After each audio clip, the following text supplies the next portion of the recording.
안녕하십니까. KBS 9시 경남 뉴스입니다.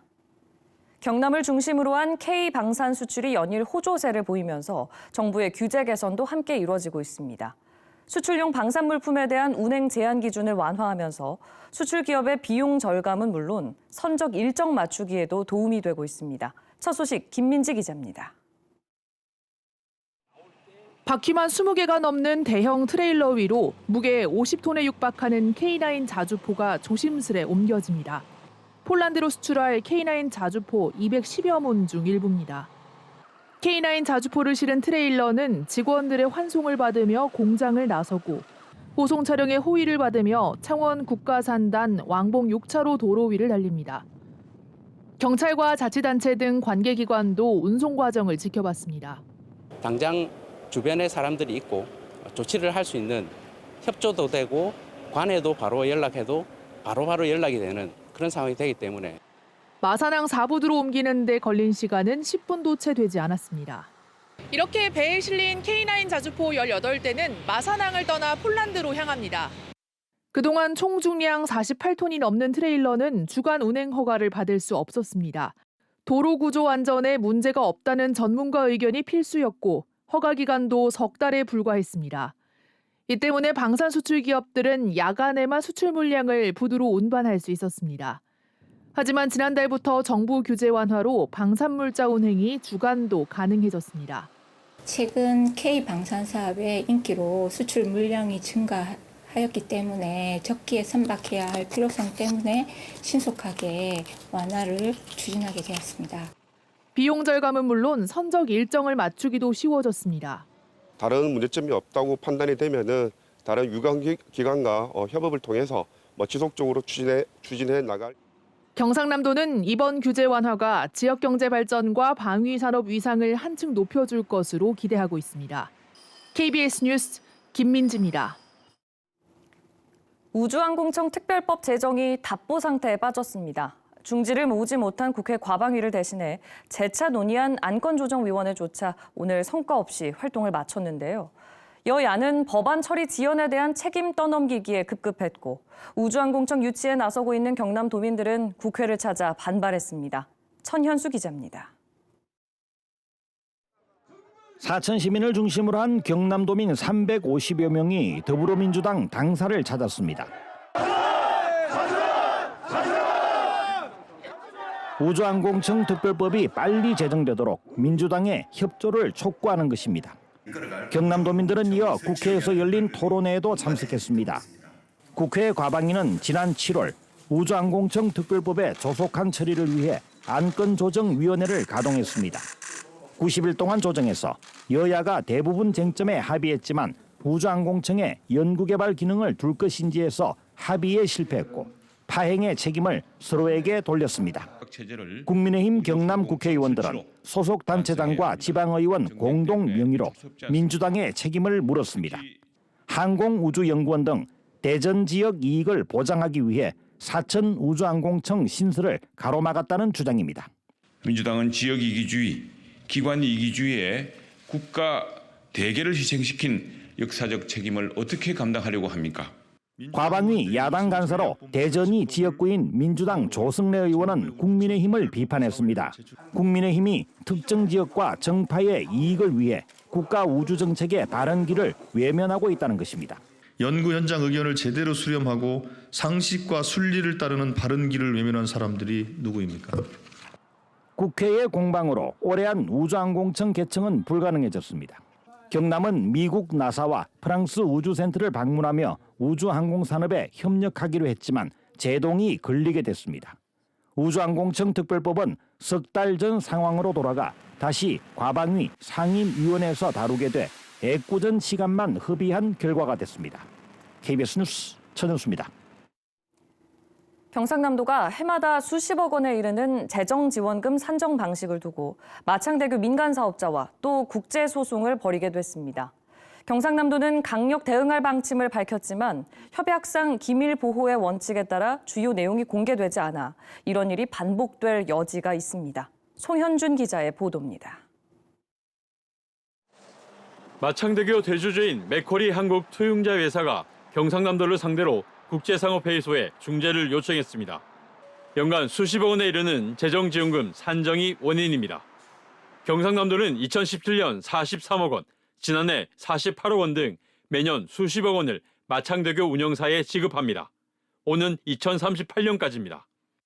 분쟁의 출발점은 2017년 마창대교 운영 방식 재구조와 민선 8기 경상남도는 지난해 8월부터 마창대교에 대한 재정지원금을 분석한 결과 일부 금액이 잘못 지급됐다며 올해 초 일부를 지급하지 않았고 맥거리 측이 이를 받아들일 수 없다며 정식 중재를 요청한 겁니다.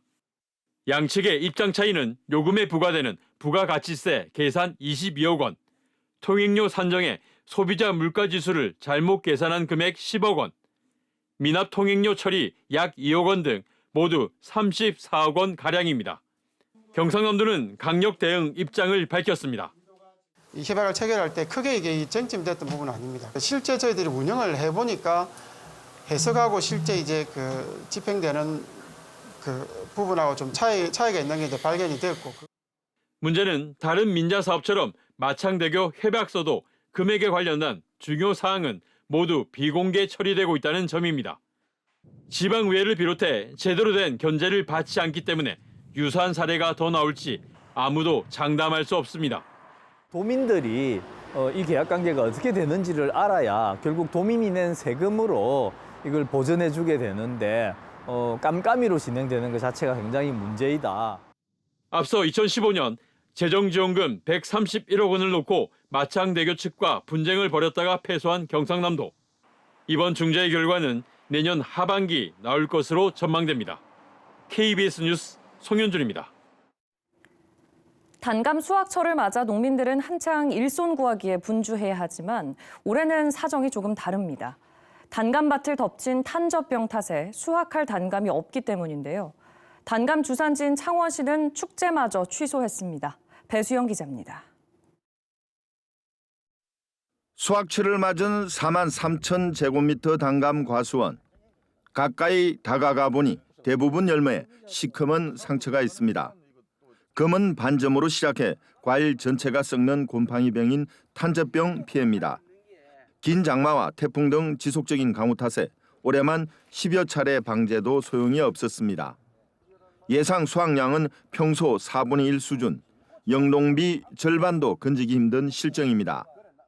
예년에 비해서 이 수확철엔 탄저가 안 와야 되는데 계속해서 탄저가 오니까 지금 영농비도 못 건질 정도의 탄저가 심해가지고 수확철을 맞아 가장 분주해야 할 단감 선별장도 사실상 개점 휴업 상태입니다. 작업할 물량이 없기 때문입니다. 하루 처리 물량은 평년 대비 3분의 1인 400상자 규모. 국내 단감 주산지인 창원에서는 다음 주로 예고한 축제마저 취소했습니다. 작년 같으면 지금 양쪽 두 군데가 돌아가야 되는데 지금 현재 물량이 없다 보니까 현재 여기는 비인 상태입니다. 경남농협은 올해 경남 단감 주산지 8곳에서 예상 생산 물량은 1,500여 톤, 지난해 절반 수준에 그칠 것으로 예측했습니다. 경상남도가 집계한 단감 탄저병 피해 면적은 2,600여 헥타, 전체 재배 면적의 45%에서 피해가 발생한 것으로 분석했습니다. 경상남도는 기상 이변에 따른 단감과 사과의 탄저병을 농작물 재보험에 포함하고 국비 지원할 것을 건의했습니다. KBS 뉴스 배수영입니다.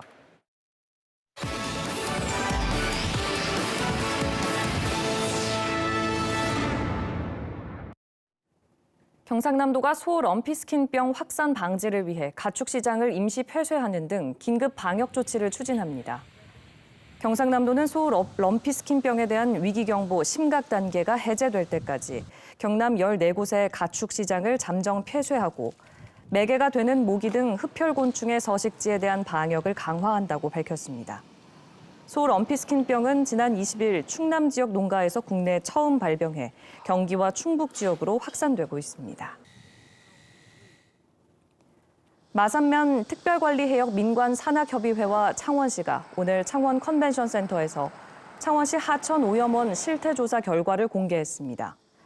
협의회는 마산만으로 흘러드는 창원 지역 하천 205개 지점에서 오수가 정화 과정을 거치지 않고 바로 하천으로 흘러드는 것이 확인됐다고 밝혔습니다. 이어 수질 개선을 위해 마산 하포구와 진해구 하천 복개 구간의 오수 차단과 노후 오수관 관리가 필요하다고 말했습니다. 진주 학생문화나눔터 다움이 오늘 옛 진주 배영초등학교 본관동에 문을 열었습니다.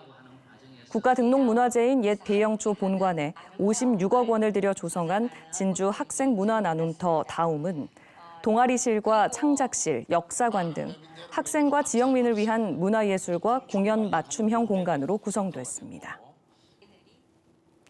경남의 스마트 제조 혁신기술 개발 지원 예산이 전국 하위권으로 나타났습니다. 국회 산업통상중소벤처기업위원회 최형두 의원이 중소기업기술정보진흥원에서 받은 자료를 보면 지난해와 올해 2년 연속 경남의 스마트 제조 혁신기술 개발 정부 지원 예산은 각 7억여 원으로 비수도권 광역시도 9곳 가운데 7번째 그쳤습니다. 반면 서울과 경기, 인천 등 수도권 지원액은 해마다 200억 원 안팎으로 전체 지원 금액의 60% 이상을 차지했습니다.